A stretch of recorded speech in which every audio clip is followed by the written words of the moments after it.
First year prep, I'm not gonna pick you. Primrose Everdeen. I volunteer as tribute. We have a volunteer. Welcome to the 74th annual Hunger Games. Well, can that 17 the girl? Courage and your sacrifice. It's tougher than they are. You know how to hunt. You really want to know how to stay alive? People like you. Hope it is the I'll figure something out. Trust me. Make sure they remember you. May the odds be favor. You can do this. They have to have their victim. I'm gonna leave you. When? Together? Together.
What if one game could decide who lives and who dies? The Hunger Games 2012 is more than survival. It's a fight against a cruel system. I'm SA Film Facts, and today I'll reveal the movie review plus mind blowing facts you probably missed. The Hunger Games is a 2012 American dystopian action movie directed by Gary Ross, who also helped write the script with Susan Collins and Billy Ray. The movie is based on Susan Collins' best selling 2008 novel of the same name and is the very first film in the Hunger Games series. It stars Jennifer Lawrence, Josh Hutcherson, Liam Hemsworth, Woody Harrelson, Elizabeth Banks, Lenny Kravitz, Stanley Tucci, and Donald Sutherland. The story follows Katniss Everdeen, played by Jennifer Lawrence, and Peter Mellark, played by Josh Hutcherson. They are chosen to compete in the Hunger Games, a brutal televised competition where teenagers are forced to fight each other until only one person is left alive. The games are held every year by the powerful capital to remind the districts who's really in charge. As Katniss and Peeta struggle to survive, they face deadly challenges, dangerous opponents, and impossible choices while millions of people watch everything happen live on TV. The journey to bring the Hunger Games to the big screen started back in March 2009 when Lionsgate teamed up with Color Force, the company that had recently picked up the movie rights to the novel. Since the book is told completely from Katniss's point of view, the filmmakers had to expand the story for the movie. They added more scenes featuring other characters and showed places that readers only heard about in the book, giving fans a much bigger look at the world of Panem. In November 2010, Gary Ross officially signed on as the movie's director. Over the next several months, the rest of the cast came together with all the major roles filled by May 2011. Filming kicked off that same month and wrapped up in September 2011. Most of the movie was filmed in North Carolina, where the forests, towns, and landscapes helped create the different districts and the dangerous arena seen in the film. The Hunger Games had its world premiere at the Nokia Theatre in Los Angeles on March 12, 2012. Just a little over a week later, it hit theaters across the United States on March 23, 2012, released by Lionsgate. Right away, the movie became a massive hit with both fans and critics. People loved its powerful story, emotional themes, Jennifer Lawrence's incredible performance, and how closely it stayed true to the original book. Some critics weren't huge fans of the movie's shaky camera work and fast editing during the action scenes, but those complaints didn't stop it from becoming one of the biggest movies of the year.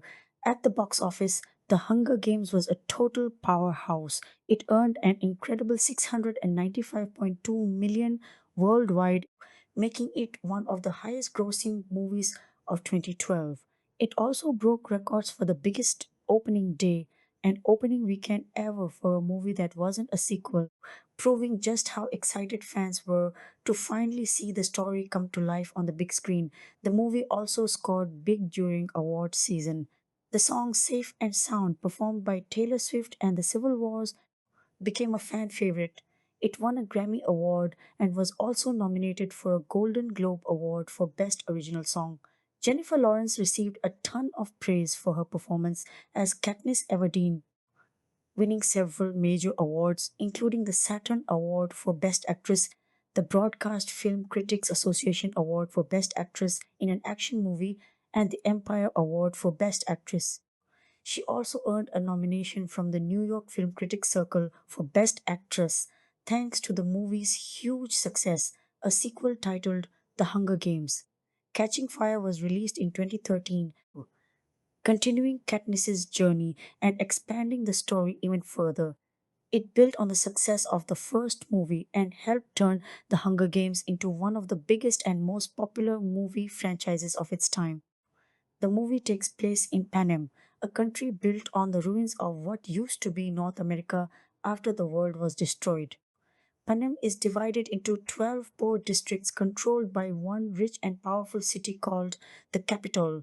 Years earlier, the districts tried to rebel against the capital but failed. To punish them and remind everyone who's in charge, the capital created the Hunger Games.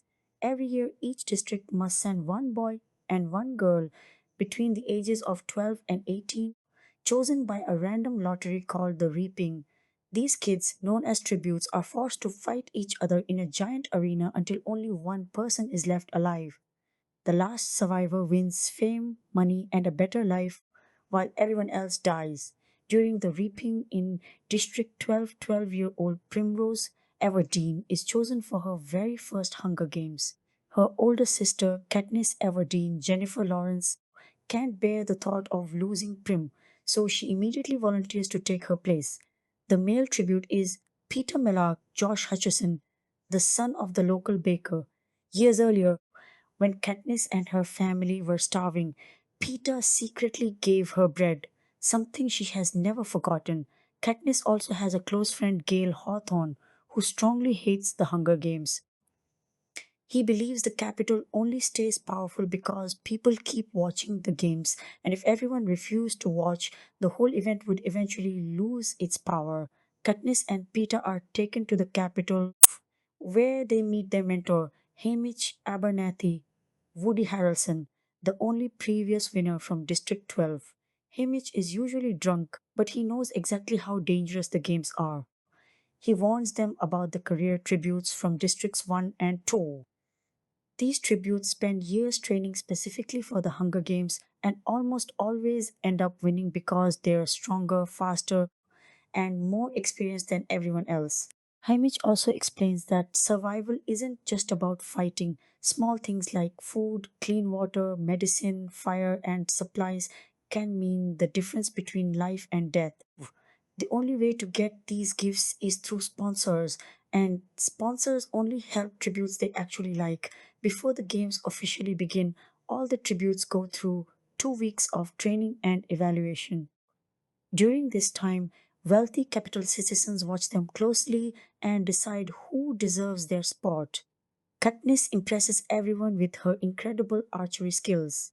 When the judges ignore her during her private evaluation, she shoots an arrow straight into an apple sitting on their fancy banquet table, shocking everyone in the room. Because of this bold move, she earns one of the highest training scores. Meanwhile, President Snow notices how popular Katniss is becoming and quietly tells head game maker Seneca Crane to keep her under control before she becomes too influential. Later, during a live TV interview hosted by Caesar Flickerman, Peter surprises everyone by confessing that he's been in love with Katniss for years. At first, Katniss thinks he's just pretending to win over the audience and attract more sponsors. But later she realizes his feelings are actually real. The Hunger Games finally begin, and it's complete chaos. As soon as the countdown ends, nearly half of the tributes are killed within the first few minutes. Most of the fighting happens around the cornucopia, a giant structure filled with weapons, food, and survival gear. Haymitch had warned Katniss to avoid it and run straight into the forest, but she risked grabbing a few supplies before escaping. Peter ends up joining forces with the career tributes Cato, Clove, Marvel, and Glimmer, hoping to protect Katniss from the inside. During one attack, he even helps them kill the female tribute from District 8 to keep his cover. Katniss hides deep in the woods, but the game makers don't want anyone playing it too safe. To force her back toward the other tributes, Seneca Crane orders the forest to be set on fire. Massive flames spread across the trees, trapping Katniss and forcing her to run. She barely escapes but suffers painful burns along the way. Seeing how badly she is injured, Hamish convinces a few sponsors to send medicine into the arena, helping Katniss stay alive. Soon after, the career tributes track Katniss down and chase her up a tall tree. While she's trapped there, a young tribute named Rue from District 11 quietly points out a huge nest of deadly tracker jackers, genetically engineered wasps hanging above the careers. Katniss cuts the branch, causing the nest to fall directly onto them. The poisonous insects attack everyone. Most of the careers manage to escape, but Glimmer is stung so many times that she dies. Katniss is also stung several times and begins hallucinating from the venom. During one of her visions, Peeta secretly tells her to run before the careers find her. Rue later finds Katniss, hides her safely, and takes care of her until she recovers. Once Katniss feels better, she teams up with Rue. Together, they come up with a plan to destroy the career tribute's giant pile of food and supplies. Rue creates a distraction while Katniss sneaks in and notices that the supplies are surrounded by hidden land mines. She cleverly shoots a bag of apples into the mines, causing a huge explosion that destroys everything. Furious over losing all their supplies, Kato immediately kills the District 3 boy who had been guarding them. Not long afterward, Rue is attacked by Marvel from District 1. Katniss rushes to help but arrives too late. She kills Marvel with an arrow but can't save Rue, who dies in her arms. Heartbroken, Katniss gently covers Rue's body with beautiful flowers as a final act of respect. When the Capitol broadcasts this emotional moment, people in District 11 are inspired to fight back, leading to riots against the Capitol. President Snow becomes furious and calls Seneca Crane in for a warning, making it clear that the games are no longer going according to plan. Because the audience has completely fallen in love with the idea of Katniss and Peeta being a romantic couple, Haymitch convinces Seneca Crane to make a major rule change. The Capitol announces that if the final two survivors come from the same district, they can both win together. As soon as Katniss hears this, she begins searching for Peeta.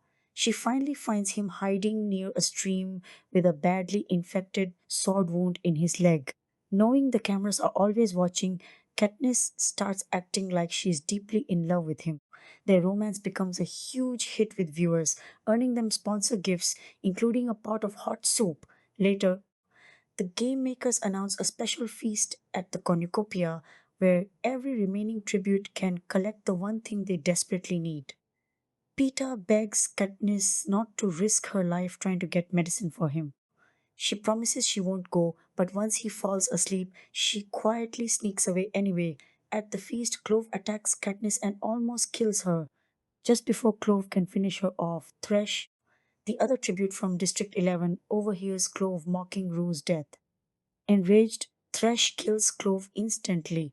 Instead of hurting Katniss, he lets her go, saying he's only sparing her because of the kindness she showed Rue. Katniss escapes with the medicine and returns to Peeta, whose condition quickly improves after receiving treatment. Meanwhile, Foxface, the clever tribute from District 5, has survived the entire competition by avoiding fights and secretly stealing food from other tributes. Unfortunately, she steals some nightlock berries from Peter without realizing they're extremely poisonous. She dies almost instantly after eating them. With only a few tributes left, Seneca Crane decides it's time to speed things up. He releases terrifying wolf like creatures called mutations into the arena.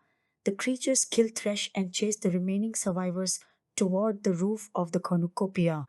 There, Katniss and Pita face off against Cato in one final battle.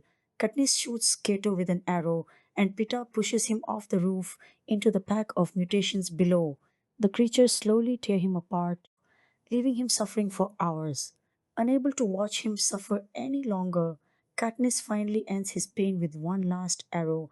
Katniss and Peter believe they've won together, but then the Capitol suddenly changes the rules again. The announcement says there can only be one winner, meaning one of them has to kill the other. Peeta tells Katniss to shoot him and go home alive. Instead, Katniss comes up with a brilliant plan.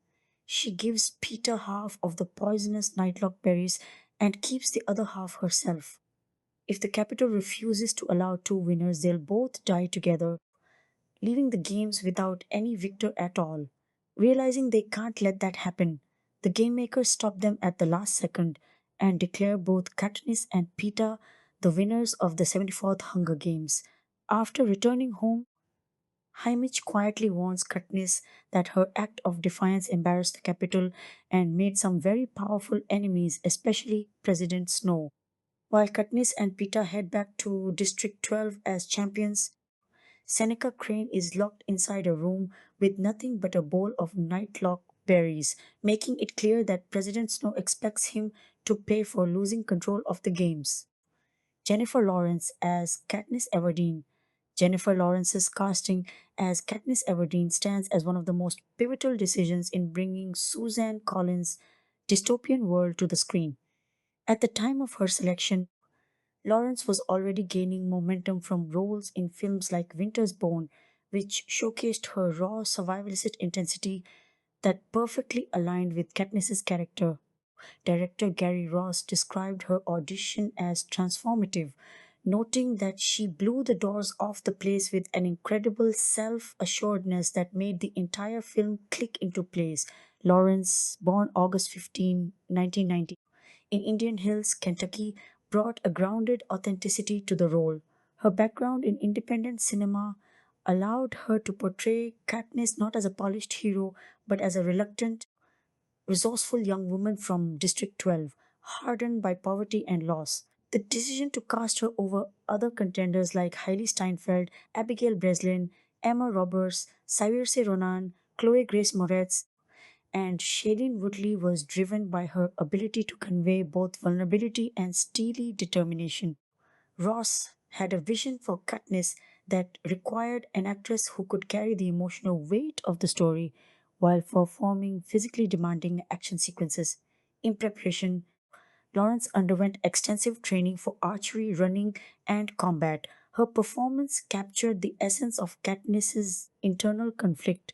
The girl who volunteers for her sister Prim becomes the Mockingjay and navigates the moral complexities of survival in the arena. Lawrence's natural athleticism and emotional depth elevated scenes like the tribute parade, the forest hunts, and the emotional farewell to Rue. Her chemistry with co stars Josh Hutcherson and Liam Hemsworth helped sell the central love triangle, making the romantic elements feel organic rather than forced. Lawrence's portrayal influenced the franchise's tone, blending action with character driven drama. Her ability to improvise and connect with younger actors such as Amandla Stenberg Rue added layers of mentorship on set. Critics praised her for making Katniss a relatable icon for audiences, particularly young women, emphasizing themes of agency and rebellion. The casting choice proved commercially and critically successful, launching Lawrence into superstardom and setting a high bar for the subsequent films. Expanding on her fit, Lawrence's physical appearance, tall, athletic build with striking features, mirrored book descriptions of Katniss's olive skin, grey eyes, and dark hair, though adaptations were made for screen. Her Kentucky roots lent an Appalachian authenticity to District 12's mining community vibe. Throughout filming, her commitment shone through in grueling conditions, including cold weather shoots and injury risks during stunts. This dedication mirrored Katniss's resilience, creating a seamless embodiment that fans and critics alike celebrated. Lawrence's pre existing fame trajectory from X Men First Class added star power, but it was her audition that sealed it. Ross noted never having seen an audition quite like it, where the full scope of the movie became apparent. This instinctive choice avoided the pitfalls of more commercially safe but less fitting options, ensuring the heart of the story remained intact. Her performance in the arena sequences, particularly the Trekker Jacker scene and the alliance with Rue, highlighted her range from quiet intensity to explosive action. The casting extended beyond talent to cultural impact. Lawrence's Katniss became a symbol of empowerment, influencing fashion, fan art, and discussions on female leads in blockbusters. Her naturalism prevented the character from becoming cartoonish, grounding the fantastical elements of the games in real emotion. Discussions around her casting often highlight how she outshone initial frontrunners through sheer presence and skill, proving that chemistry with the director's vision trumped name recognition alone. In ensemble dynamics, Lawrence's leadership on set fostered a collaborative environment. She mentored younger cast members and collaborated closely with Ross on character nuances, ensuring Katniss's arc from hunter to symbol felt earned. Her archery training under expert guidance resulted in believable skills that sold the survival narrative. This preparation phase underscored the casting's success. An actress willing to transform physically and emotionally for the role. Further analysis reveals how Lawrence's age and maturity at casting around 2021 during filming allowed her to portray a 16-year-old with depth, avoiding the pitfalls of casting actual teenagers who might lack experience for such a demanding lead. Her Oscar nominated work prior added credibility, reassuring studios of her ability to anchor a franchise. The result was a performance that not only launched multiple sequels but redefined young adult adaptations. Josh Hutcherson as Peter Miller. Josh Hutcherson's selection as Peter Miller complemented Lawrence's Katniss with warmth, charisma, and vulnerability. Born October 12, 1992, in Union, Kentucky, Hutchison brought boyish charm and acting chops honed in films like Bridge to Terabithia and The Kids Are Alright. He was chosen over contenders including Alexander Ludwig, Hunter Parrish, Lucas Till, Evan Peters, and Austin Butler after chemistry reads with Lawrence proved pitch perfect. Peter, the baker's son with a kind heart and strategic mind, required an actor who could convey sincerity in his love for Katniss while hiding deeper cunning. Hutcherson dyed his hair blonde for the role, aligning with book descriptions, and his shorter stature relative to Lawrence added a layer of relatability to their dynamic, Peter as the steadfast supporter rather than dominant figure. His performance shone in arena scenes, particularly the star-crossed lovers, narrative pitch to sponsors, and the emotional weight of his capture and torture in later films. Though this first installment established his foundational likability, Hutcheson's preparations involved physical training for combat and wrestling sequences, reflecting Peter's strength despite his non tribute origins. His natural rapport with Lawrence created believable tension and affection, crucial for the trilogy's romance. On set, his professionalism and humor lightened intense shoots, contributing to the cast's camaraderie. Critics noted his ability to make Peter's artistic side, painting, camouflage, feel integral rather than secondary. The casting decision emphasized chemistry over initial physical matches, While some fans debated book accuracy, Hutcherson's embodiment of Peter's empathy and resilience won over audiences. His background in voice work and family films prepared him for the emotional range needed from fear in the reaping to defiance against the Capitol. This versatility ensured Peter wasn't just a love interest but a co protagonist with moral complexity. Expanding further, Hutcherson's commitment included studying the books deeply to understand Peter's internal monologue, which translated to nuanced expressions in silent moments. His interactions with other tributes, like the Alliance phases, highlighted strategic depth. The role catapulted him into leading man status, showcasing growth from child actor to franchise anchor. Casting him reinforced the theme of ordinary people rising to extraordinary circumstances, mirroring Peter's arc. Liam Hemsworth as Gale Hawthorne. Liam Hemsworth's portrayal of Gale Hawthorne brought brooding intensity and physical prowess to the role of Katniss's hunting partner and potential romantic rival. Born January 13, 1990, in Melbourne, Australia, Hemsworth came from a family of actors, brothers Chris and Luke, and had experience in Australian soaps and films like The Last Song. He edged out David Henry, Drew Roy, and Robbie Amell for the part, fitting Ross's vision for a strong, loyal District 12 resident. Gale's character demanded an actor who could project quiet anger toward the capital while maintaining deep bonds with Katniss. Hemsworth's tall, athletic build and dark features aligned well with descriptions, and his chemistry with Lawrence sold their shared history. Training for bow and arrow scenes and action sequences enhanced his credibility in the woods and later rebellion contexts. Hemsworth's performance captured Gale's protectiveness and ideological fire, contrasting Peter's idealism. Though his role is more supporting in the first film, it laid groundwork for future conflicts. On set, his easygoing nature balanced the intensity, and he spoke of learning immensely from Lawrence and Ross. His Australian accent was seamlessly adapted, adding no distraction to the immersive world building. The casting choice emphasized long term franchise potential. Hemsworth's growing fame from the last song brought appeal, but his acting range sealed it. Scenes like the reaping farewell and hunting montages benefited from his physicality and emotional restraint.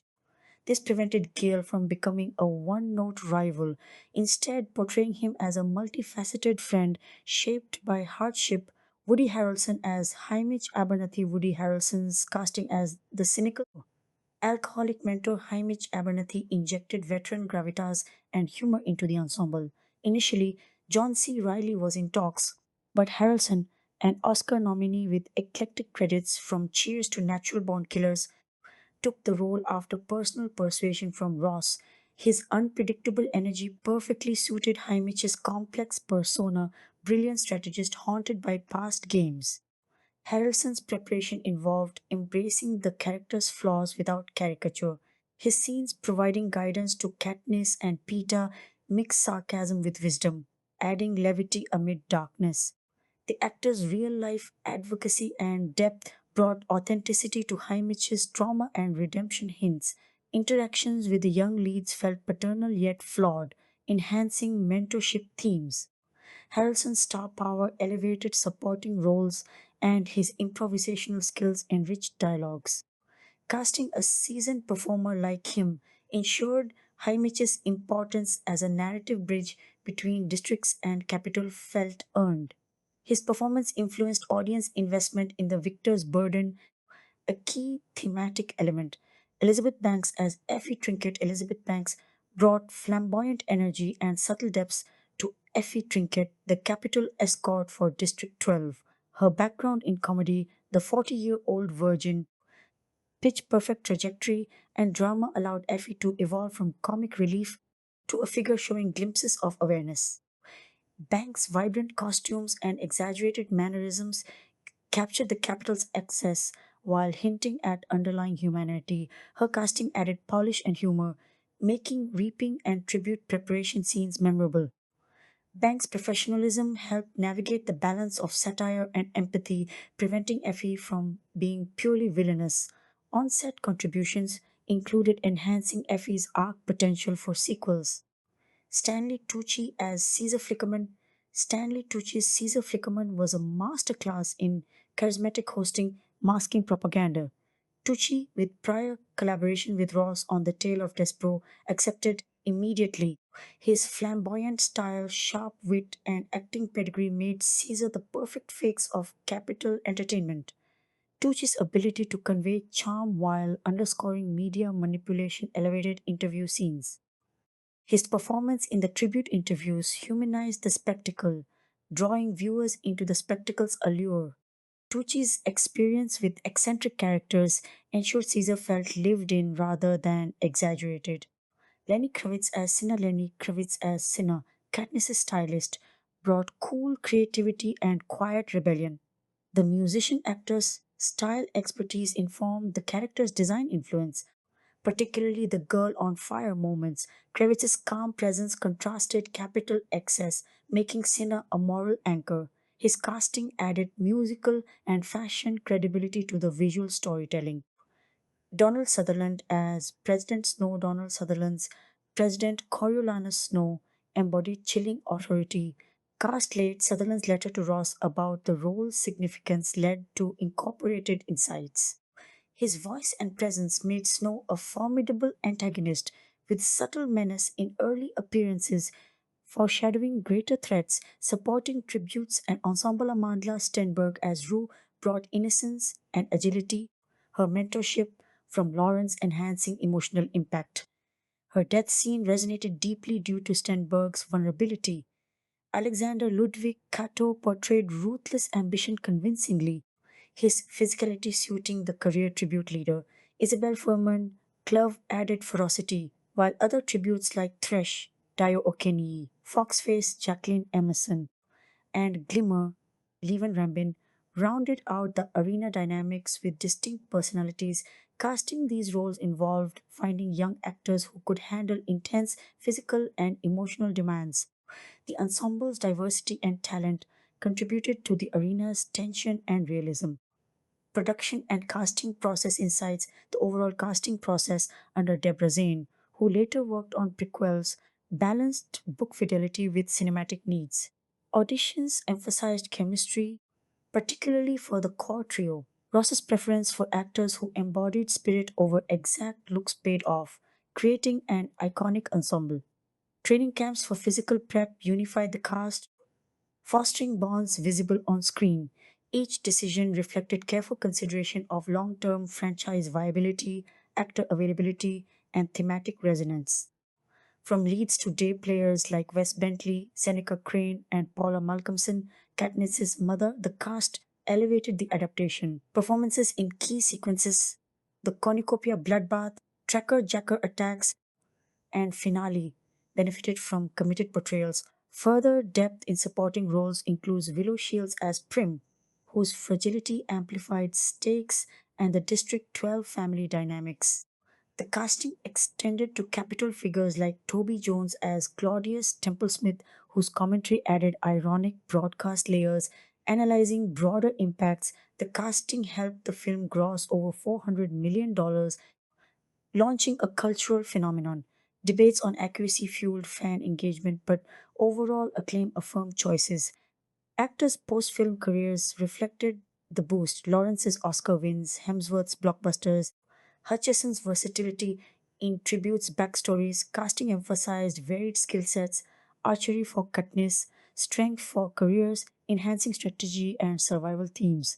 Behind the scenes, auditions tested not just acting but endurance for action. The result was a cohesive world where casting served story, spectacle, and emotion. Expanding on ensemble contributions, actors like Nelson, Asensio, Flavius, and others in prep teams amplified capital satire. The process involved global searches for fresh faces alongside established talent, ensuring authenticity across districts. Physical transformations, hair makeup, and dialect coaching refined performances. This meticulous approach to casting created a benchmark for YA adaptations, prioritizing talent that could sustain multi film arcs. Individual actor preparations, diet, stunts, character studies, highlighted dedication matching the narrative's intensity. The synergy between cast and crew translated Collins' vision into a blockbuster that resonated globally, proving the power of inspired casting decisions. The Hunger Games 2012 production, release, and reception, production development, and pre-production the road to bringing Suzanne Collins's dystopian young adult novel to the screen began in March 2009 when Lionsgate struck a co-production deal with Color Force, the production company founded by former Disney executive Nina Jacobson. Force had only recently secured the worldwide film rights to the book, reportedly for a modest sum in the neighborhood of $200. Zeusaurus, a bargain that would look almost comical once the franchise became one of the most lucrative in modern cinema. Lionsgate executives Ali Shearmur and Jim Miller, who ran the studio's motion picture production arm at the time, took personal charge of shepherding the project forward, viewing it as a rare opportunity to build a franchise around wholly original source material rather than an existing corporate property. At the time, Lionsgate was in a precarious financial position. The studio had not turned a profit in half a decade, and taking on a big budget adaptation was a genuine gamble. To finance the picture, the studio reportedly pulled funds from other productions in its pipeline and sold off assets to assemble the money needed to get the film into production. Author Suzanne Collins's literary agent later recalled the aggressiveness with which Lionsgate pursued the property, suggesting the studio left no stone unturned in courting the rights holders. The studio also negotiated significant tax incentives, ultimately securing roughly $8 million in credits by committing to shoot the bulk of the picture in North Carolina.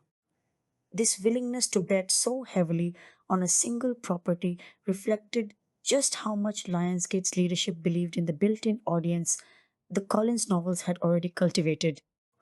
By the time the studio entered its co production agreement with Color Force, the books had already sold in substantial numbers and built a devoted readership among young adult and adult readers alike, giving the studio a rare degree of confidence that a film adaptation would arrive with a ready made fan base rather than needing to build awareness entirely from scratch through marketing spend alone. That calculation would ultimately prove sound, though at the time it represented a considerable risk for a studio that could not easily absorb a costly failure given its recent financial history. Finding the right director proved to be a lengthy process. Several high profile filmmakers were floated as candidates before Gary Ross was ultimately confirmed, including Sam Mendes, David Slade, Andrew Adamson, Susanna White, Rupert Sanders, and Francis Lawrence, the last of whom would go on to direct every subsequent installment in the franchise after Ross departed. Ross's own path to the job began almost by accident.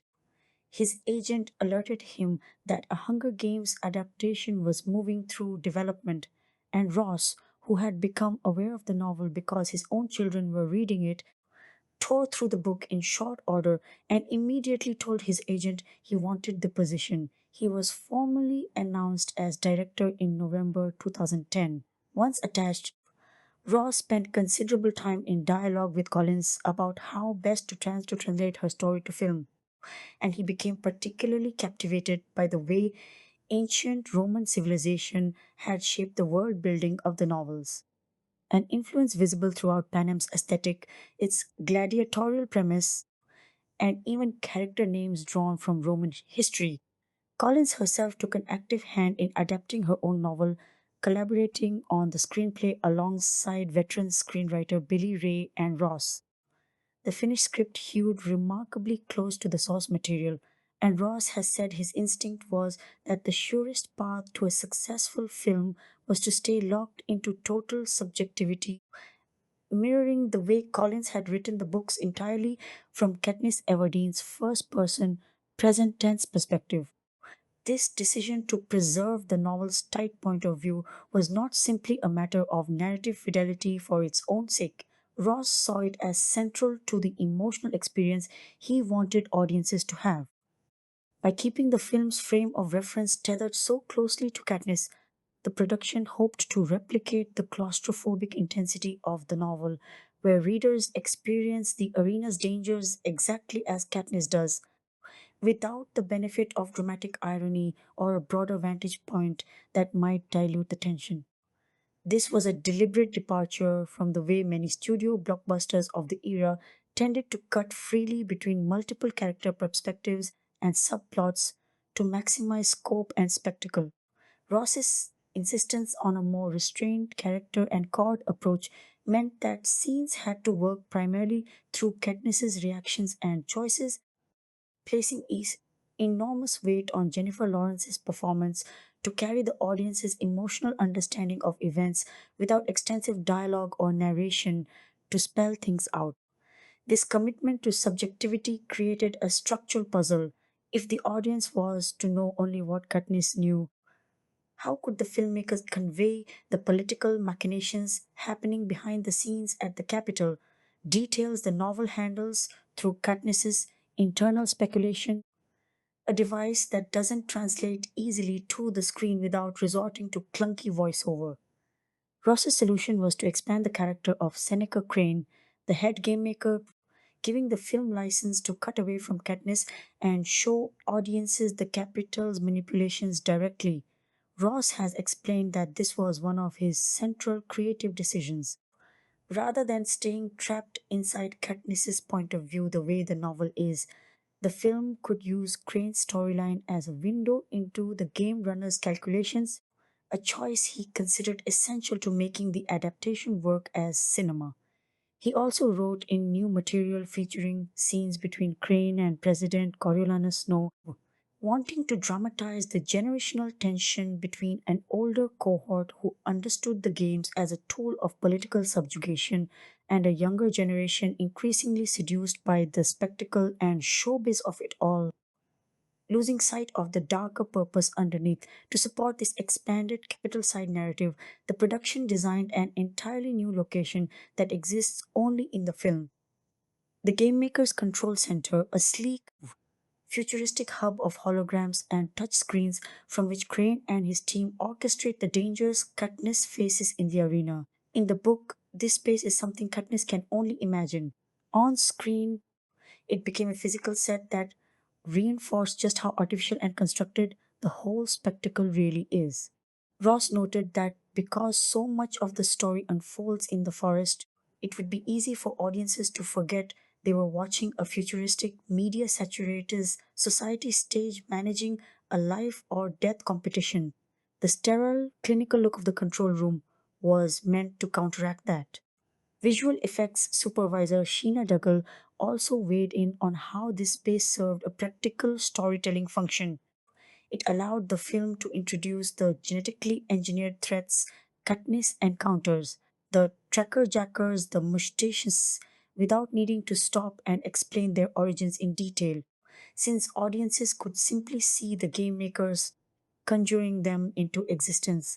Casting proved to be an enormous undertaking, particularly for the lead role. Though Ross reportedly had ideas of who he wanted for several parts, the studio pushed for full auditions across the board and he went along with the process. He would later describe the casting of Katniss, Pita, and Gale as coming together with surprising ease once the right actors walked through the door. Lionsgate confirmed that around 30 different actresses were considered or read for Katniss, an eye-catching list that included Hailey Steinfeld, Abigail Breslin, Emma Roberts, Alison Stoner, Chloe Grace Moretz, Jodelle Fellets, Lindsay Fonseca, Emily Browning, Shailene Woodley, Kaya Scodelario, and Troyan Belisario.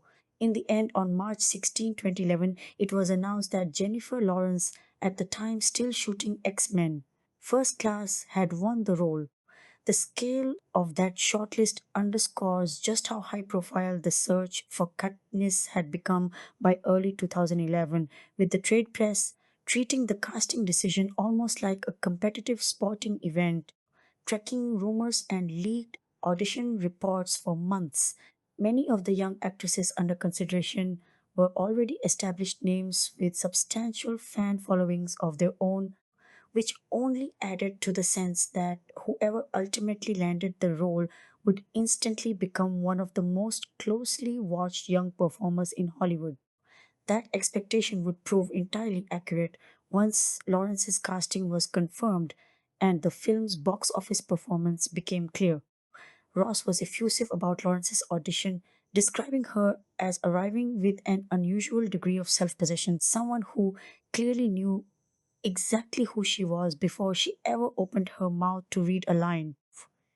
He has since said that watching her audition felt like glimpsing the entire finished film in an instant, an experience he called unlike anything he had witnessed before in a casting room. Lawrence was 20 when principal photography began, 4 years older than the character as written, but Collins was unconcerned by the gap. She felt the role demanded a certain maturity and toughness that she would rather see in an older actress than risk with someone younger, and she has said publicly that Lawrence was the only performer who truly captured the character exactly as she had envisioned her on the page. Lawrence herself, a longtime fan of the books, was initially intimidated by the sheer scale of the production and reportedly took 3 days to decide whether to accept the role. Notably, when producers suggested she lose weight for the part, Lawrence refused, citing concerns about the message that would send to young female fans. The other major roles filled out steadily through the spring of 2011. Actors considered for Peter Mellark before Josh Hutcherson landed the part included Alexander Ludwig, Hunter Parrish, Lucas Till, Evan Peters, and Austin Butler. Ross felt Hutcherson was an ideal fit for the role. For Gail Hawthorne, contenders such as David Henry, Drew Roy, and Robbie Amell were in the mix before Liam Hemsworth was cast.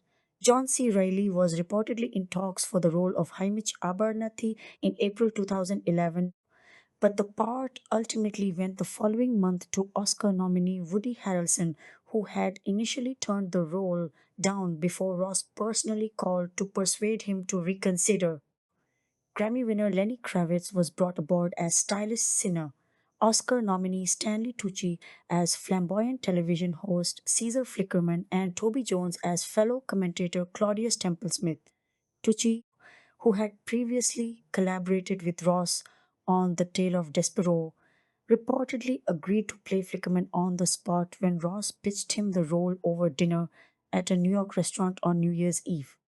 Multiple Golden Globe winner Donald Sutherland joined the cast in late May 2011 as the sinister President Snow.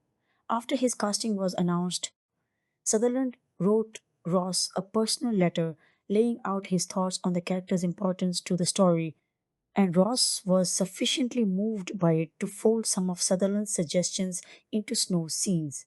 Behind the scenes, the sheer physical demands of the shoot required unusual preparation because the production involved live archery, high speed chases across rushing water, wire work, and outdoor stunt sequences. The insurer underwriting the film, Fireman's Fund Insurance Company, insisted on an extensive risk assessment covering hazards ranging from stray arrows to poison ivy, wildlife encounters, and fast moving river currents. That level of scrutiny from an insurance underwriter was itself a telling indication of just how physically demanding the shoot was expected to be relative to a typical studio drama, given the combination of a forested outdoor location, live weapons work, and a young, largely inexperienced cast being asked to perform much of their own physical action. Lawrence dyed her naturally blonde hair dark to play Katniss, and both Hutcherson and Hemsworth altered their hair color for their roles as well. Lawrence also underwent months of physical training to prepare, including archery, rock and tree climbing, hand to hand combat choreography, running, parkour, and yoga. Near the very end of her 6 week training regimen, she suffered a minor accident running full speed into a wall, though she escaped serious injury. To make her archery convincing on screen, Lionsgate brought in Olympic bronze medalist Katuna Lorick to personally coach Lawrence in shooting technique, a level of specialized instruction that reflected the production's broader commitment to making Katniss's physical skills feel authentic and credible on screen, rather than relying purely on acting tricks or stunt doubles for close up archery shots. Filming principal photography got underway in May 2011 near Brevard in Transylvania County in western North Carolina on an initial budget reported at around $75 million. Filming continued through the summer and wrapped on September 15, 2011. By the time production closed, the reported final budget had climbed to somewhere between $90 and $100 million, though after North Carolina's production subsidies were factored in, the net cost to the studio came down to roughly $78 million. Steven Soderbergh, already a filmmaker of considerable stature in his own right, signed on as second unit director for portions of the shoot and was responsible for filming much of the pivotal District 11 riot sequence that follows Rue's death. An interesting technical decision shaped the entire look of the film rather than shoot digitally, which had become increasingly standard for big studio productions by 2011. Ross opted to shoot on film stock. He later explained to the New York Times that the tightness of the production schedule made this the safer choice since he did not want to risk the kind of technical complications that can crop up with digital cameras and potentially cause costly delays. Soderbergh's involvement as second unit director added an unusual layer of pedigree to a production that was, in some ways, still finding its footing as a first entry in what would become a major studio franchise.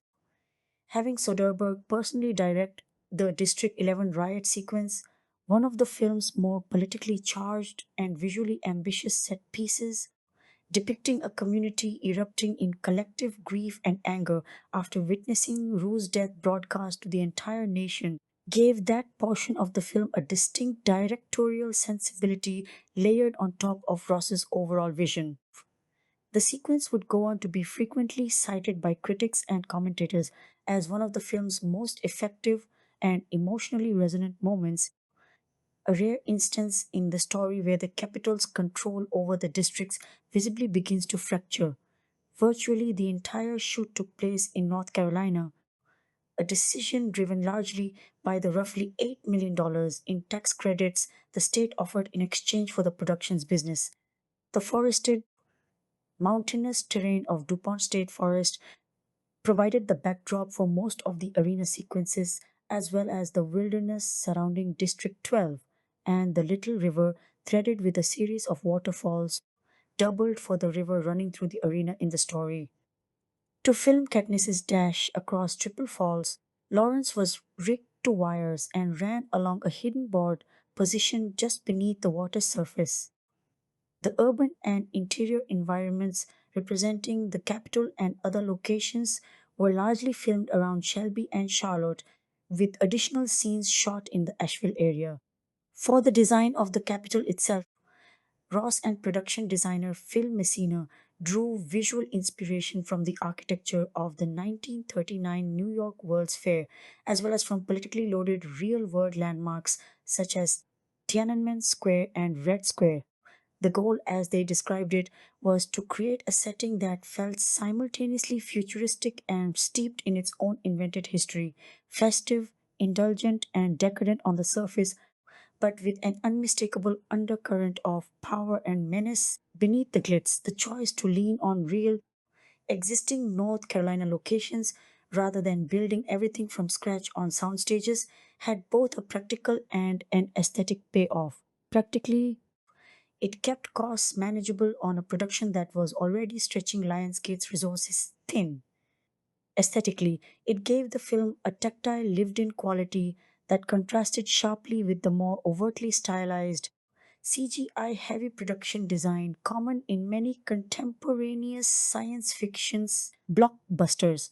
The forests, rivers, and small town textures of western North Carolina lent District 12 and the surrounding wilderness a grounded, almost documentary like credibility, which in turn made the sudden shift to the capital's exaggerated Roman inflected opulence feel like a genuine jolt for audiences moving between the two worlds within the story. For Katniss's home turf in District 12, the filmmakers found an unusually perfect solution in Henry River Mill Village, a long abandoned North Carolina mill town. Ross felt the location captured exactly the tone he wanted for the scene, and Messina has explained that the production had originally considered building just a single house facade and using digital extensions to create the rest of the street, but stumbling upon an entire deserted mill town made that workaround unnecessary. The location simply worked as his costume design fell to Judiana Makovsky, who researched period photographs of American coal mining communities from the 1950s to find the right texture and authenticity for District 12's wardrobe. The broader costume philosophy called for every character to have a distinct visual identity with a stark divide between the drab uniformity of district life and the theatrical excess of the capital. Grays and blues dominated the palette for District 12 and its residents, while capital citizens were dressed in vivid colors, elaborate hats, ruffled fabrics, and exaggerated cosmetic styling, including powdered, eyebrowless faces meant to underscore the surreal decadence of the ruling class. This visual contrast between the districts and the capital did much of the film's thematic heavy lifting without requiring additional dialogue or exposition, simply by cutting between the muted, practical clothing of District 12 residents and the garish, theatrical fashion of capital citizens. The production communicated the story's core inequality almost entirely through costume and production design alone, reinforcing the sense of two vastly different worlds coexisting within the same fictional nation. This approach dovetailed with Ross and Messina's architectural choices for the capital, creating a consistent visual language across sets, costumes, and even the behavior and mannerisms of extras populating the capital crowd scenes. Post production. Post production brought its own creative choices and last minute revisions. Editing duties were shared between Stephen Mirion and Juliet Welfling, tasked with assembling a film whose handheld, immediate camera style, much of it captured by cinematographer Tom Stern, needed to convey both the intimacy of Katniss's perspective and the visceral chaos of the arena combat sequences. Some material, including additional footage tied to the Avox character storyline, was ultimately trimmed from the theatrical cut, prompting director Gary Ross to later voice some regret publicly about cuts made to that thread of the story. The effects work overseen by supervisor Sheena Dougal also came together during this phase, particularly the sequences involving the Tracker Jacker swarm and the genetically engineered mutations unleashed late in the games. As Dougal had intended during pre production, the finished visual effects work deliberately avoided over explaining the creature's origins, letting the control room sequences imply their artificial nature without requiring exposition. Balancing the film's tone during editing presented its own challenges because the story required the film to depict children killing other children on screen. While still qualifying for a PG 13 rating in the United States, the editing team had to walk a careful line, staging and cutting violent sequences so that the emotional and thematic weight of the games came through without excessive graphic detail. This balancing act would later become one of the more contentious points among critics, some of whom felt the finished cut handled that tension skillfully, and others who felt the approach ended up softening the story's harsher implications more than was ideal. The music side of the production went through a significant change, of course, partway through development. Danny Elfman and T-Bone Burnett were the first composer recruited for the project, with Burnett also set to serve as the film's executive music producer, overseeing original songs written for the companion soundtrack album.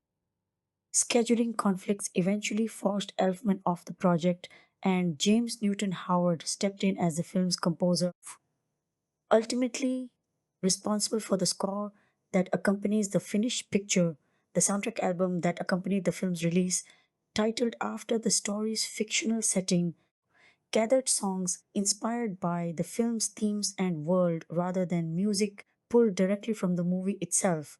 In fact, only three of the album's tracks, Abraham's Daughter, Safe and Sound, and Kingdom Come, actually appear in the film, all of them during the closing credits.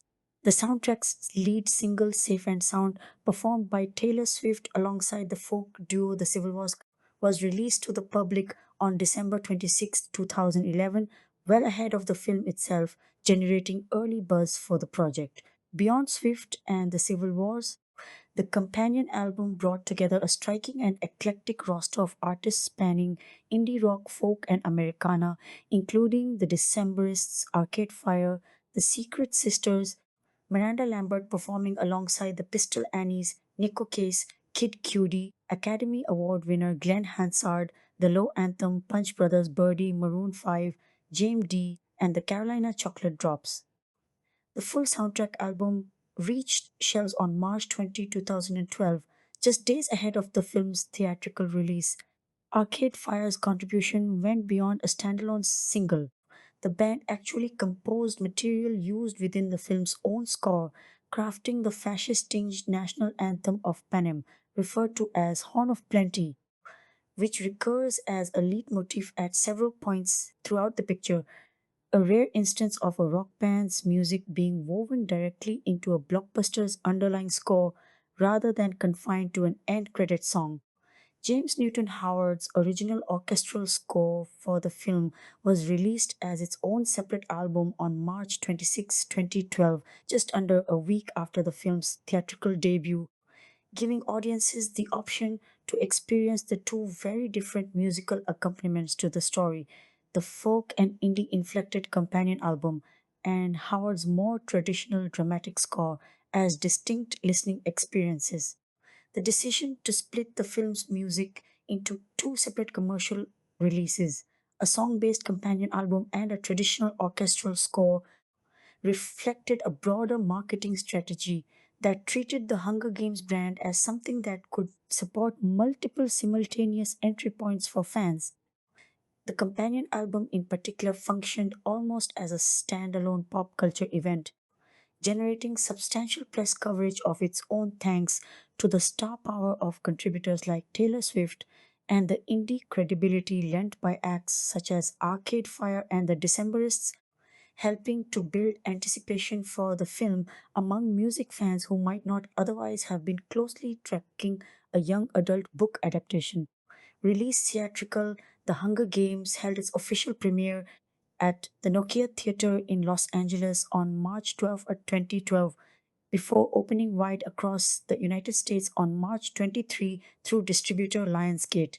The lead up to release was marked by an unusually intense wave of advanced ticket sales, a strong early signal of the commercial phenomenon the film was about to become. On February 22, 2012, weeks before the film even opened, it broke the record for first day advance ticket sales on the Fandango platform, surpassing the previous mark set by the Twilight Saga, Eclipse. On that single day, Hunger Games tickets reportedly accounted for 83% of all sales activity on the site. Early audience tracking data showed strong awareness and interest levels heading into release, and in the week before the film opened, more than 4,300 individual screenings had already sold out through Fandango and MovieTickets.com combined.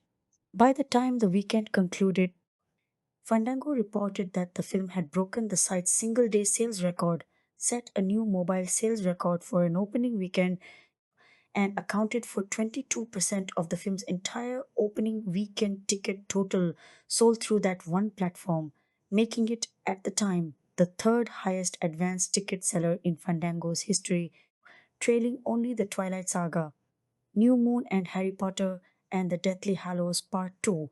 Once it actually opened, the film shattered a string of box office records. Its midnight screenings alone generated $19. 7 million, a record for a film that was not a sequel and at the time the 10th highest midnight gross of all time for any film. Its full opening day, factoring in those midnight showings, brought in $67.3 million, again setting a new opening day and single day mark for a non sequel and landing among the highest grossing single days in box office history up to that point. Over its full opening weekend, the film pulled in $152, 5 million domestically, comfortably taking the number one spot and breaking the previous opening weekend records held by Alice in Wonderland for any film released in March, for any spring release generally, and for any non sequel release at the time. Those March and spring opening weekend records held for 4 years until they were eventually broken by Batman v Superman Dawn of Justice in 2016.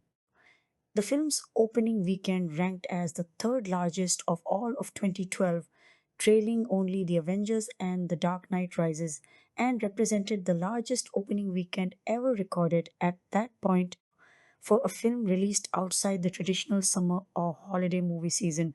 On just its second day in theaters, the film had already overtaken Fahrenheit 9/11 to become the highest grossing release in Lionsgate's history worldwide, a distinction the studio would hold only until its own sequel, The Hunger Games, Catching Fire, surpassed it roughly a year and a half later. The film went on to hold the number one spot at the North American box office for 4 consecutive weekends, a feat no film had managed since James Cameron's Avatar. By June 10, 2012, its 80th day in release, it had crossed the $400 million threshold domestically, becoming only the 14th film in history to do so at the time, given the ongoing demand well into its theatrical run. Lionsgate and IMAX Corporation jointly announced on April 20, 2012 that the film would return to North American IMAX screens for an additional 1 week engagement beginning April 27, citing overwhelming continued audience appetite for the large format experience. Internationally, the rollout largely took place through March and April 2012, with the notable exception of China, where release was delayed until June 2012. On its very first international weekend, spanning March 23 to 25, the film debuted at number one across most of the 67 overseas markets in which it opened, generating a combined $59.25 million outside North America. The strongest individual openings came from China 9.6 million, Australia 9.48 million, and the combined territories of the UK, Ireland, and Malta 7.78 million. Looking at cumulative earnings rather than opening weekends alone, the film's biggest markets outside North America ultimately proved to be the United Kingdom 37.3 million, Australia 31.1 million, and China 27.0 million. Compared to some of the biggest global blockbusters of the same period, the film's international performance was solid but not overwhelming relative to its domestic haul, a pattern some industry observers attributed to the fact that Collins's novels, while massive bestsellers in the English speaking world, had not necessarily achieved the same level of market penetration in certain overseas territories that other franchise properties built on decades of prior brand recognition could draw upon. Even so, a nearly even split between a dominant domestic performance and a still substantial international gross was more than enough to cement the film's position as one of the defining box office stories of 2012, and the subsequent installments in the franchise would go on to build considerably stronger overseas numbers as global awareness of the property grew. By the time its theatrical run wound down, the Hunger Games had grossed $408 million across the United States and Canada and an additional $286.4 million internationally for a combined worldwide total of $695.2 million. Domestically, that made it the 22nd highest grossing film in North American box office history at the time, the highest grossing film ever released outside the traditional summer or year end holiday corridor, and by a wide margin the highest grossing release in the history of distributor Lionsgate. Box Office Mojo estimated that the film sold in excess of 50 million individual tickets across the United States alone. Globally, it finished as the ninth highest grossing release of all of 2012, an extraordinary result for a mid budget production adapted from a young adult novel with no prior film history to build on. This kind of sustained box office run was especially notable because it came from a spring release date rather than the traditional summer tentpole or holiday season window that studios typically reserved for their biggest anticipated hits. March had historically been treated by studios as a relatively low stakes month for major releases, making the scale of the Hunger Games opening and its ability to hold the top box office position for a full month all the more unusual. That performance helped validate Spring as a viable launch window for major franchise films, a lesson other studios would take note of in subsequent years when scheduling their own would be blockbusters. The film's content also drew regulatory scrutiny in several territories. In the United Kingdom, the British Board of Film Classification awarded the film a 12A certificate, citing intense threat, moderate violence, and occasional gory imagery, but only after Lionsgate agreed to trim or digitally alter roughly 7 seconds of footage, chiefly by removing visible blood splashes and blood on wounds and weapons, to secure that rating. The uncut version was later made available on the UK Blu ray release, carrying the stricter 15 certificate instead. In the United States, the Motion Picture Association of America classified the film PG 13, citing intense, violent thematic material and disturbing images involving teenagers, a rating that reportedly matched what Collins herself had anticipated the material would receive. Elsewhere, the film's reception from censors was considerably harsher. In Vietnam, the National Film Board voted unanimously to delay the planned March 30, 2012 release indefinitely on the grounds that the content was too violent and the film was ultimately banned outright in that country. This range of regulatory outcomes, from a relatively permissive PG 13 rating in the United States to a full ban in Vietnam, illustrates just how differently national censorship bodies weighed the film's central premise of children killing children, even when the finished cut had already been trimmed in some markets specifically to soften its more graphic imagery. Home media The Hunger Games arrived on DVD and Blu ray disc in North America and the Netherlands on August 18, 2012. The home media release came loaded with bonus material, including a feature length documentary titled The World is Watching, making The Hunger Games a collection of shorter behind the scenes featurettes. The full uncut version of the in story propaganda video seen briefly in the film, a conversation between director Gary Ross and film critic Elvis Mitchell, and an archive of promotional marketing material compiled from the film's release campaign. Sales figures for the home media release were extraordinary by the standards of the era. In its first weekend of availability alone, Lionsgate reported that 3.8 million combined DVD and Blu ray units had been sold, with more than a third of that total coming in the higher priced Blu ray format, itself a notable indicator of how eager fans were to own a premium copy. Within 3 weeks of the home media release, cumulative sales in the US had climbed past 5 million Blu ray units and 3.7 million Blu ray units. By the close of 2012, had reached 10,336,637 units, making The Hunger Games the single top selling home video release of the entire year. Years later, the full first entry in the franchise was reissued as part of a complete series box set on 4K Ultra HD Blu ray, released November 8, 2016, allowing fans to revisit the original film in a higher resolution format alongside its sequels. The strength of these home media numbers arrived at a moment when the broader DVD and Blu ray market was already in gradual decline industry wide, as streaming and digital rental options began to chip away at physical media sales across Hollywood. Against that backdrop, The Hunger Games topping the entire year's sales chart for any home video release in any genre from any studio represented an especially striking outlier, reinforcing just how large and dedicated the film's fan base had become by the time it left theaters.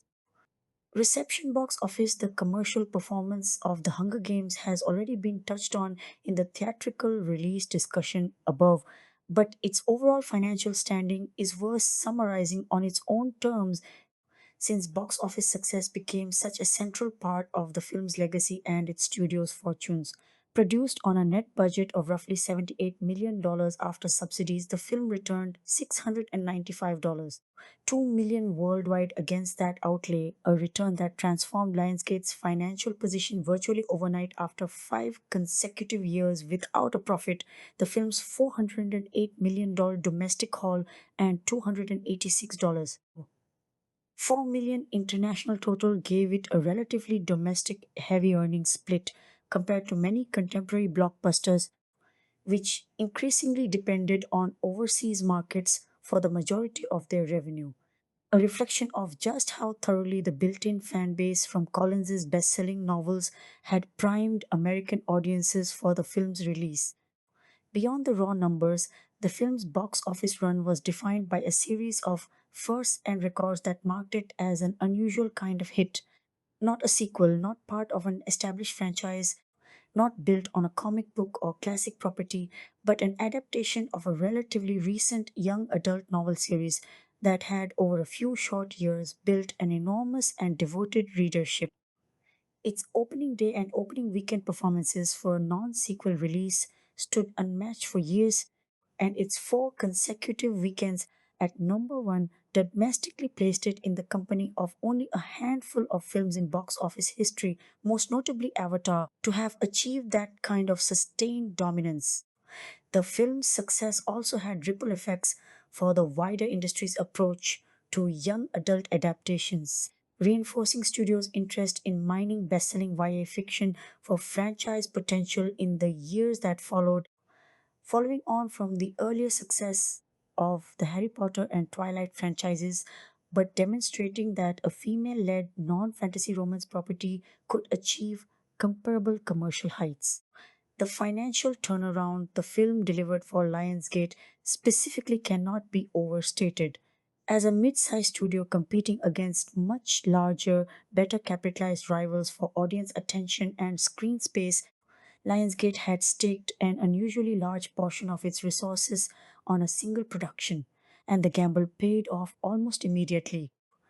The film's worldwide gross not only covered its production costs many times over, but also validated the studio's broader strategy of building franchises around passionate, pre existing fan communities rather than relying solely on star power or established intellectual property from other media. That strategic lesson would go on to inform Lionsgate's approach to franchise building for years afterward, including its continued investment in the remaining Hunger Games sequels and later its expansion into other book to film franchise properties. Critical reaction to the Hunger Games skewed positive on release, if not uniformly so.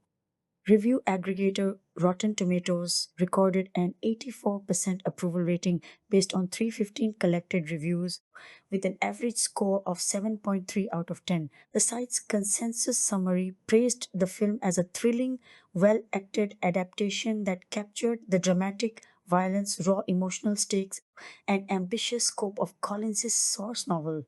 Metacritic, which calculates a weighted average score from a smaller pool of major critics, gave the film a 68 out of 100 based on 49 reviews, translating to a generally favorable designation on the site scale. Audiences responding to CinemaScore's exit polling gave the film an average grade of A on the service's A plus to F scale, indicating strong immediate audience satisfaction upon leaving theaters, a notably stronger reaction than the somewhat more measured critical consensus. Many reviewers situated the film within the broader wave of young adult literary adaptations that had come before it, drawing comparisons to both the Harry Potter and Twilight franchises, generally to the new film's advantage. The Hollywood Reporter felt that Jennifer Lawrence embodied Katniss almost exactly as readers might have pictured her from the page. Empire magazine singled out Lawrence's performance for praise as well, describing her interpretation of the character as carrying a quiet, melancholy resolve rather than conventional softness. Fox News critic Justin Craig rated the film highly, suggesting a darker and more mature franchise had arrived to challenge Harry Potter's dominance of the YA adaptation space. Newsday's Rafa Guzman offered a similar framing, describing the film as tonally darker than Harry Potter while more sophisticated than Twilight. The Evening Standard's David Sexton likewise found the cast, and particularly the lead performances, considerably stronger than the young ensemble at the center of the Harry Potter films.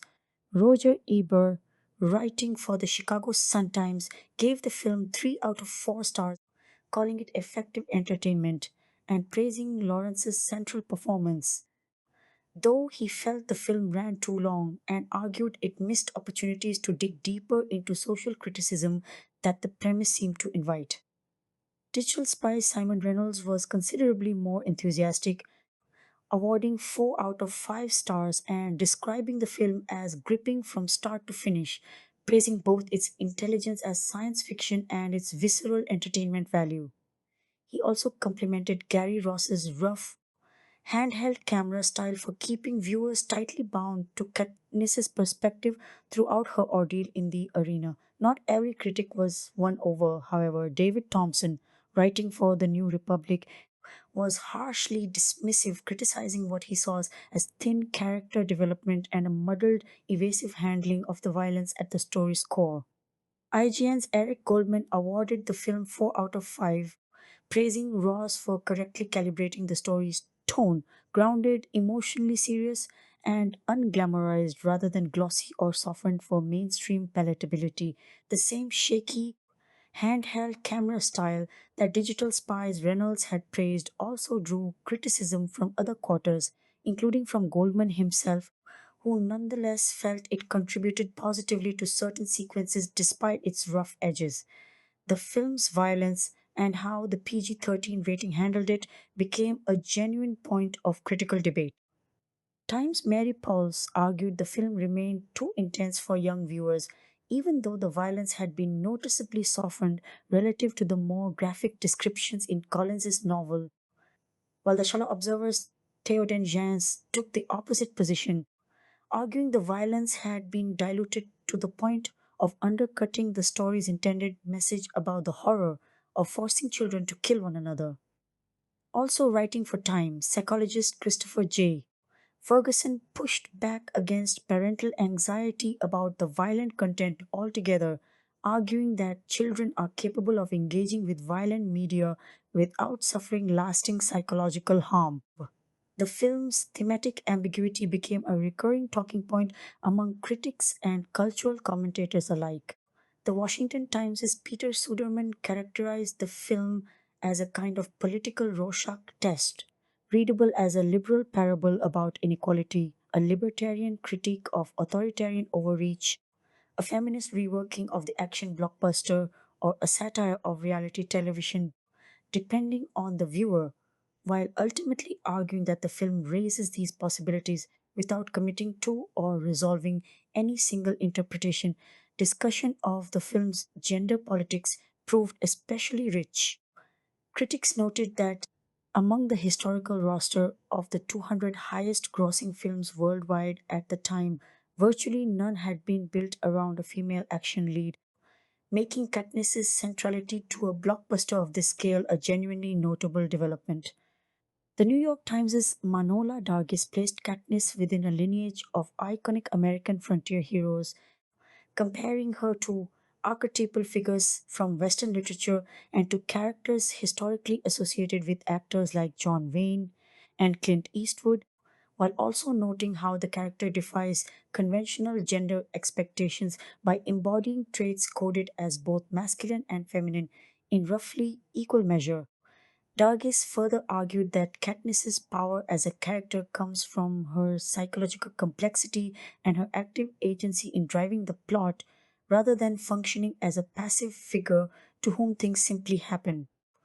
The New Zealand Herald's Shelley Bridgman made a related point, observing that traits like athleticism, physical strength, and hunting prowess, traditionally assigned to male protagonists in genre fiction, belong instead to Katniss, marking a real departure from stock depictions of female characters as passive or helpless.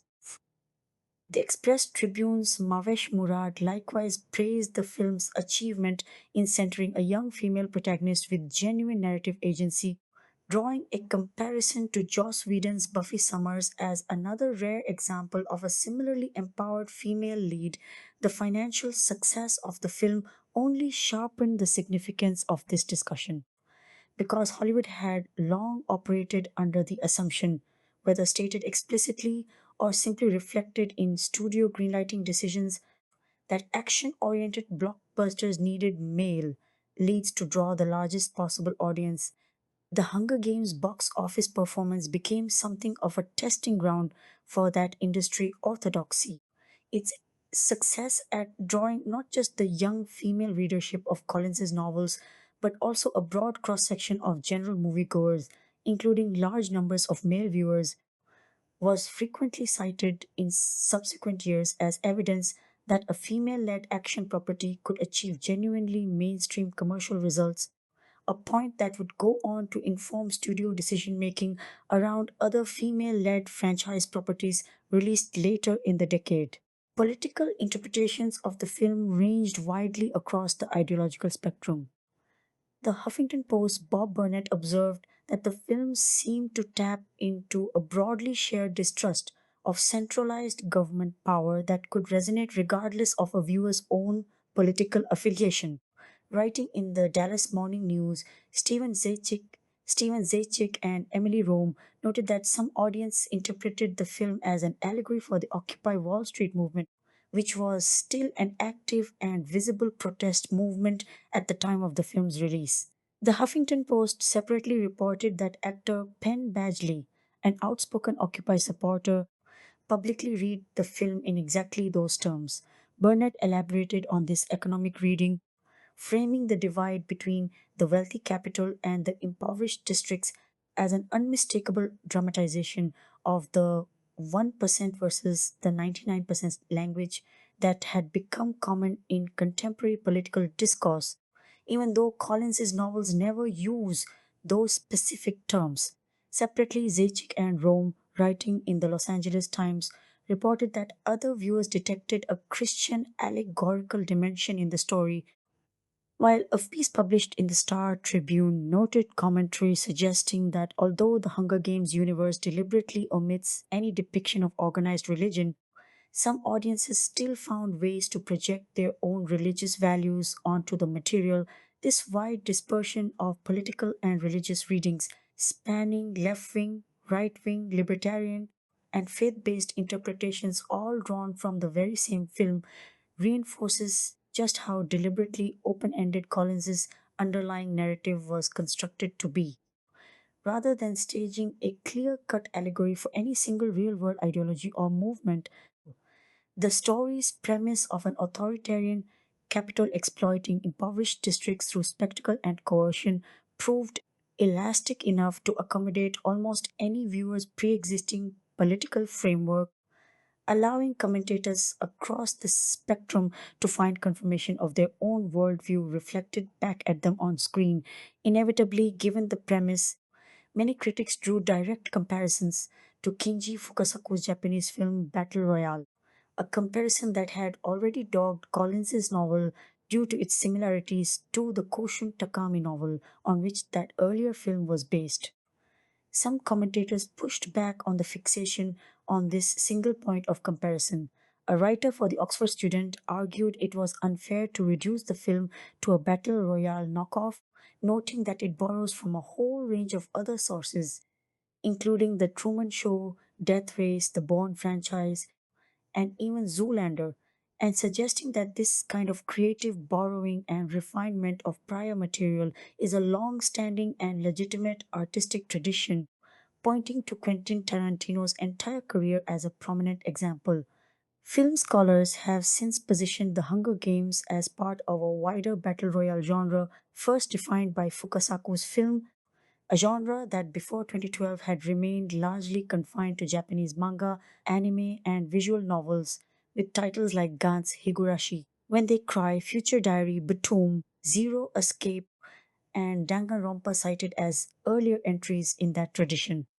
University of Nebraska Lincoln film professor Wheeler Winston Dixon offered an even broader set of precedents for the story, tracing a lineage running through Battle Royale, Shirley Jackson's short story The Lottery, William Golding's Lord of the Flies, Metropolis, Blade Runner, Death Race 2000, and George Orwell's 1984. The New York Times' Manola Dargis compared the film to Battle Royale, Ender's Game, and Twilight, while emphasizing what set Katniss apart from those other stories. Her resourcefulness and marksmanship allow her to save herself rather than depend on rescue. The Guardian's Steve Rose offered a pithier comparison, summarizing the film's premise as something like a mashup of Battle Royale, The Running Man, and the reality show Survivor. This constant stream of genre comparisons speaks to how the film arrived at a moment when reality television, dystopian fiction, and violent competition narratives had all become deeply familiar touchstones for mainstream audiences, giving critics an unusually rich set of reference points to draw upon when trying to situate the film within a broader cultural and cinematic lineage. Rather than reviewing the film in isolation, much of the critical conversation ended up being as much about tracing its intellectual and pop cultural ancestry as about evaluating the finished picture purely on its own terms. Charles McGrath, writing for the New York Times, suggested the film would remind audiences of Survivor and, to a lesser degree, The Bachelorette, as well as invoking Shirley Jackson's classic 1948 short story, The Lottery. Originally published in The New Yorker, a writer for Salon found the premise reminiscent of the 1932 film The Most Dangerous Game. Others drew a lineage back to Robert Sheckley's 1953 short story Seventh Victim and its 1965 Italian film adaptation The Tenth Victim, directed by Elio Petri, both of which similarly depict a government sanctioned televised hunt pitting participants against one another as hunters and prey. Writing for The Atlantic, Govindini Murty compiled an extensive list of historical and cultural touchstones she saw reflected in the film, ranging from ancient Greek, Roman, and Egyptian civilizations to more contemporary reference points, including the Great Depression, the Vietnam and Iraq Wars, and the broader phenomenon of reality television. For her own part, Collins has cited the Greek myth of Theseus, the modern Olympic Games, reality television, and media coverage of the Iraq War as key inspirations behind the original story. The film's opening weekend also became entangled in a more uncomfortable cultural controversy touching on race, casting, and body image. In a Jezebel piece published March 26, 2012, writer Dodai Stewart documented a wave of racist commentary posted to Twitter by viewers objecting to the casting of black actors in the roles of Rue, Thresh, and Cinna. In an earlier 2011 interview with Entertainment Weekly, Collins had explained that while she deliberately left the ethnic background of lead characters Katniss and Gale unspecified, reflecting a far future setting she imagined would involve extensive ethnic intermixing. Certain other characters in the novel are described more specifically, and she confirmed that both Rue and Thresh were written as African American. The Wall Street Journal's Linica Little observed that while offensive commentary is unfortunately easy to find online, the volume and tone of the racist reaction to the Hunger Games casting was striking even by the low standards of internet discourse. Multiple commentators, including the Washington Post's Fahima Haq, the Guardian's Bim Adewunmi, and the Huffington Post's Christopher Rosen, reiterated that Collins's novel explicitly describes Rue and Thresh as having dark brown skin, underscoring that the author's own account of her intentions left little room for the confusion driving the backlash. Adewunmi offered a pointed response to the controversy, suggesting that anyone upset by the casting of Rue, Thresh, and Cinna needed to reckon with either their own prejudice or a basic failure of reading comprehension. Forbes contributor Eric Kane took a somewhat different angle, framing the episode as, in a strange way, a demonstration of the value of free expression. Even if society may never be fully free of racist attitudes, he argued the public and searchable nature of platforms like Twitter and Facebook means that such comments become part of a lasting public record and that aggregating projects like the Jezebel piece hold individuals accountable in a way that becomes increasingly difficult to escape as online culture matures. Actor Amandla Stenberg, who played Rue, responded to the controversy by expressing pride in her work on the film and gratitude to the broader Hunger Games fan community for their support. Co star Dio Okeniyi, who played Thresh, offered a more rueful response, suggesting the episode served as a lesson about thinking before posting on social media while expressing sadness at what the backlash revealed about the state of society. A separate but related controversy emerged around Jennifer Lawrence's physical appearance in the role. Some critics voiced disappointment that Lawrence's build didn't visually match a character meant to have endured a childhood shaped by chronic food scarcity. In her review for the New York Times, Manola Dargis suggested that a younger Lawrence might once have looked convincingly undernourished for the part, but that at 21, her more mature figure sat awkwardly against a story about a population starved into submission. The Hollywood Reporter's Todd McCarthy made a similar observation, suggesting that in certain scenes, Lawrence still carried some visible baby fat inconsistent with the character's backstory. These comments drew a considerable backlash of their own from other journalists who argued that this line of criticism imposed unrealistic and ultimately sexist body image standards on a young actress, Slate's LV. Anderson offered a detailed rebuttal, arguing that living in a world of intermittent food scarcity, like Panem's districts, would not automatically produce uniformly thin bodies any more than living amid caloric abundance automatically produces universal obesity. Some bodies in a world like Panem, she suggested, would plausibly be considerably larger than Lawrence's, not smaller. Anderson further noted that none of Lawrence's male co stars faced comparable scrutiny over their physiques, concluding that the entire line of criticism aimed at Lawrence was inherently gendered.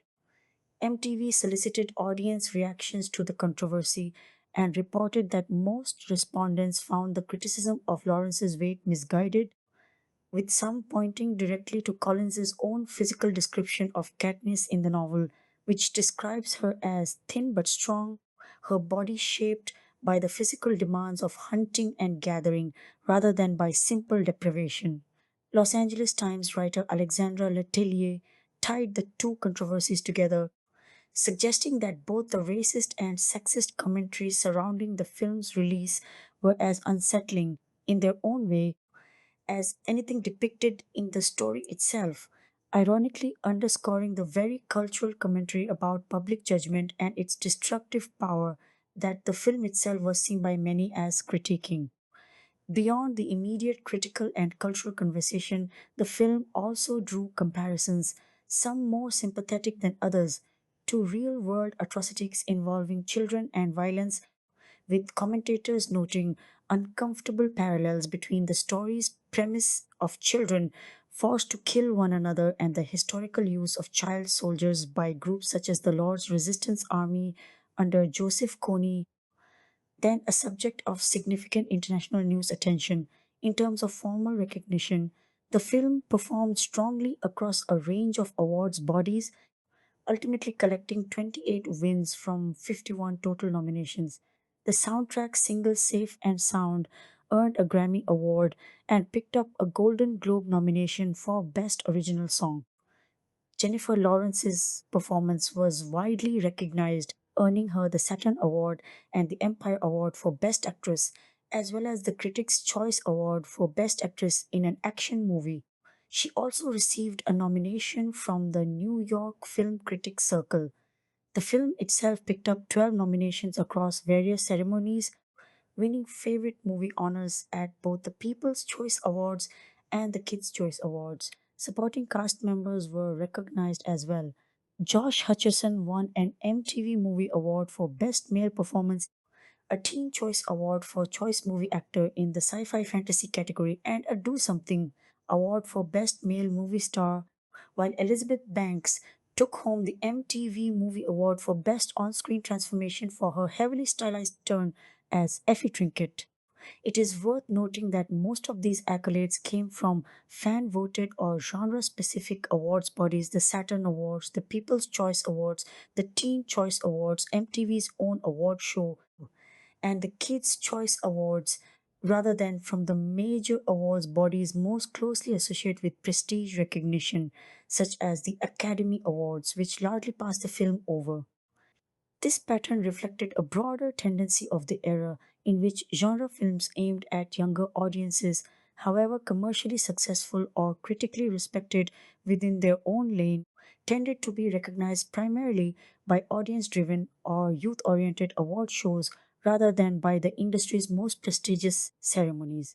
Even so, the sheer volume of nominations and wins the film accumulated across this wider awards landscape underscored how thoroughly it had captured the attention of both critics and the viewing public during its release window, regardless of whether that attention translated into recognition from the traditionally more conservative major film academies. The sheer breadth of critical and cultural commentary the film generated is itself a notable feature of its reception. Relatively few studio blockbusters released in any given year managed to spark simultaneous substantive debates across so many different registers: genre criticism, feminist film theory, partisan political commentary, religious commentary, discussions of internet racism, and body image discourse all found their way into coverage of the same film within the span of a few weeks.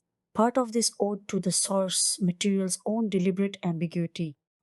Collins had built a story that could plausibly be read as a critique of reality television, of economic inequality, of authoritarian government, of media desensitization to violence, or of several of these at once, without the novel or the film ever definitively endorsing a single reading.